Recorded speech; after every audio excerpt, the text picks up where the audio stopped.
हरे कृष्णा। साष्टांग प्रणाम। प्रिय भक्तों, जैसा कि हम अपनी श्रीमद् भगवद गीता का अध्याय 2 कर रहे थे, हम अध्याय 2 के बहुत से श्लोकों का वर्णन कर चुके हैं। आज हम अपना अध्याय 2 गीता के साथ के आगे के श्लोकों के साथ अपना अध्याय शुरू करते हैं। हरे कृष्ण कृष्ण कृष्ण हरे हरे, हरे राम राम राम हरे हरे। जय गुरुदेव श्री प्रभुपाद जी। हम अपना अध्याय 2 आगे के श्लोकों के साथ शुरू करते हैं। अध्याय 2 के 24वां श्लोक इस प्रकार है। अच्छेद्योयम दायोयम आक्लेद्यो शोषयेव च नित्यः सर्वगतः स्थारुण अचलोयम सनातनः। 24वें श्लोक का अर्थात इस प्रकार से होता है। ये आत्मा अखंडित तथा अघुलनशील है, यानी इसे कभी भी खंडित नहीं किया जा सकता तथा ये अघुलनशील है, ये कभी भी घुलनशील नहीं है। इसे ना तो जलाया जा सकता है, ना ही सुखाया जा सकता है। ये शाश्वत है, सर्वव्यापी, अविकारी, स्थिर तथा सदैव एक सा रहने वाला है। ये जो आत्मा है ये अखंडित है, ये अघुलनशील है। इसे ना जलाया जा सकता है, ना ही इसे किसी प्रकार से सुखाया जा सकता है। ये शाश्वत है, सर्वव्यापी है तथा अविकारी। किसी प्रकार के विकार आत्मा में नहीं होते। जो विकार है वो मन में होते हैं। स्थिर है, ये हमेशा एक जैसा रहने वाला है, सनातन है तथा सदैव एक जैसा रहने वाला है। इस प्रकार से 24वें जो श्लोक है उसका अर्थात इस प्रकार से हुआ। हम तात्पर्य विस्तार पूर्वक जानते हैं। अणु आत्मा के इतने सारे गुण यही सिद्ध करते हैं कि आत्मा पूर्ण आत्मा का अणुवंश है। यानी जो आत्मा है, जो पूर्ण आत्मा है, जो परमात्मा है, उनका एक अणुवंश है और बिना किसी परिवर्तन के ये निरंतर उसी तरह बना रहता है। इस प्रसंग में अद्वैतवाद को विकृत करना कठिन है, क्योंकि अणु आत्मा कभी कभी परम के साथ मिलकर एक नहीं हो सकता। यानी अणु आत्मा में और जो पूर्ण आत्मा है, जो परमात्मा है, उनमें अद्वैतवाद नहीं है, क्योंकि अणु आत्मा कभी भी परमात्मा में जाकर नहीं मिल सकता। क्योंकि भौतिक कलमश से मुक्त होकर भी अणु आत्मा भगवान की तेज की किरणों यानी आध्यात्मिक स्फुलिंग बनकर रह सकता है। यानी वो भगवान की तेज किरणों में ही भगवान की किरणों की स्फुलिंग बनकर ही रह सकता है। वो कभी भगवान में मिल नहीं सकता, भले ही वो भौतिक कलमश से भी मुक्त हो जाए। इसी प्रकार से यहाँ पे अद्वैतवाद को विकृत करना कठिन है। किंतु बुद्धिमान जीव तो भगवान की संगति करने के लिए वैकुंठ में प्रवेश करते हैं। ये जो भगवान श्री हरि को भजते हैं, भगवान को साकार रूप में भजते हैं, वो भगवान की संगति करने के लिए भगवान के वैकुंठ लोक में प्रवेश करते हैं।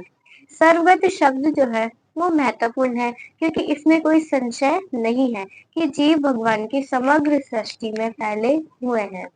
वह जल, थल, वायु, पृथ्वी, भीतर तथा अग्नि में भी रहते हैं। यानी पृथ्वी के भीतर तथा अग्नि में भी वह रहते हैं।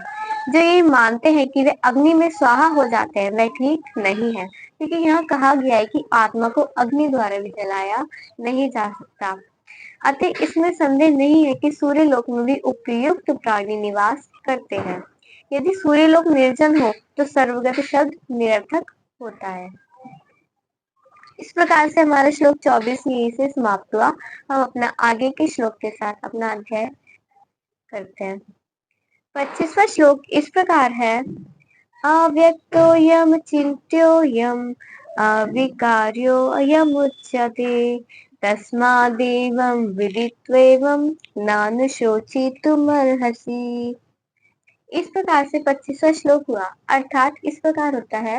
ये आत्मा अव्यक्त है, अकल्पनीय है तथा अपरिवर्तनीय है। यह जानकर तुम्हें शरीर के लिए शोक करना नहीं चाहिए। यानी ये जो आत्मा है ये व्यक्त नहीं किया जा सकता, ये अव्यक्त है, इसकी कोई कल्पना नहीं कर सकता, ये अकल्पनीय है, ये अपरिवर्तनीय, ये कभी भी परिवर्तित नहीं होता कहा जाता है। ये जानकर तुम्हें शोक करना नहीं चाहिए, भगवान अर्जुन जी से कहते हैं। तात्पर्य हम विस्तार पूर्वक जानते हैं। जैसा कि पहले कहा जा चुका है, ये आत्मा इतना सूक्ष्म है कि हम इसे सर्वाधिक शक्तिशाली यानी जो सूक्ष्मदर्शी यंत्र जो होता है उससे भी नहीं देख सकते। ये आत्मा अदृश्य है, यानी जो माइक्रोस्कोप होती है हम आत्मा को उससे भी नहीं देख सकते। ये अव्यक्त है, ये अदृश्य है। जहाँ तक आत्मा के अस्तित्व का जो संबंध है, श्रुति के प्रमाण के अतिरिक्त अन्य किसी प्रयोग द्वारा इसके अतिरिक्त अस्तित्व को सिद्ध नहीं किया जा सकता।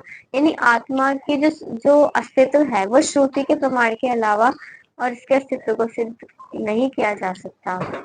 हमें हमें इस सत्य को स्वीकार करना पड़ता है, क्योंकि अनुभव गम्य सत्य होते हुए भी आत्मा के अस्तित्व को समझने के लिए कोई अन्य साधन नहीं है। इसी प्रकार हमें अनेक बातें केवल उच्च प्रमाणों के आधार पर ही माननी पड़ती है। इसी प्रकार हमें कुछ प्रमाणों के आधार पर ही आत्मा के अस्तित्व को मानना चाहिए। कोई भी माता के आधार पर अपने पिता के अस्तित्व को अस्वीकार नहीं कर सकता। यानी कोई भी अपनी माता के आधार पर अपने जो पिता है उनको अस्वीकार नहीं कर सकता। पिता के स्वरूप को जानने का साधन या एकमात्र प्रमाण माता है।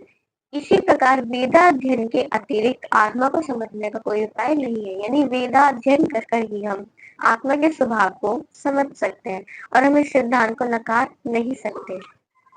दूसरे शब्दों पे आत्मा मानवीय व्यवहारिक ज्ञान द्वारा अकल्पनीय है। यानी जो आत्मा है, जो हम मानवीय व्यवहारिक जो हमें ज्ञान रहता है व्यवहारिकता का, वो आत्मा हमारी मानवीय व्यवहारिक ज्ञान से भी अकल्पनीय है। आत्मा चेतना है और चेतन है। वेदों के इस कथन को हमें स्वीकार करना होगा। यानी जो आत्मा है वही जीवों को चेतना प्रदान करती है और वही चेतन है। तो वेदों द्वारा दिए गए हमें इस कथन को स्वीकार करना होगा। आत्मा में शरीर जैसे परिवर्तन नहीं होते। जिस प्रकार शरीर में परिवर्तन होते हैं, बाल्यावस्था, तरुणावस्था, किशोरावस्था, वृद्धावस्था, परंतु जो आत्मा है इस प्रकार के परिवर्तनों से मुक्त है। आत्मा में किसी भी प्रकार का कोई परिवर्तन नहीं होता, वह सदैव एक जैसा ही रहता है। इसलिए वेदों के इस कथन को हमें स्वीकार करना होगा। आत्मा में जैसे शरीर जैसे परिवर्तन नहीं होते। मूलतः ये आत्मा अविकारी रहते हुए भी आत्मा अनंत परमात्मा की तुलना में अनुरूप है। यानी आत्मा भले ही भौतिक कलमों से मुक्त हो जाए, परंतु फिर भी ये जो परमात्मा अनंत है उनका अणु आत्मा अति सूक्ष्म है। ये जो अणु आत्मा ही अति सूक्ष्म है। अति सूक्ष्म आत्मा अविकारी होने के कारण अनंत आत्मा भगवान के तुल्य नहीं हो सकता। ये जो आत्मा ये बहुत अति सूक्ष्म है, बहुत छोटा है।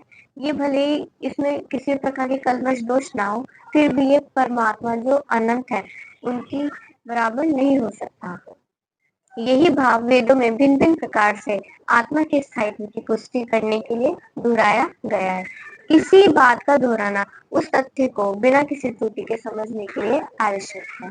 यानी जो आत्मा है, अणु आत्मा, वो कभी भी जो परमात्मा है, जो अनंत है, उनके बराबर नहीं हो सकता, क्योंकि वो अंश है, वो अणु है, छोटा सा भगवान की जो परमात्मा है उनका।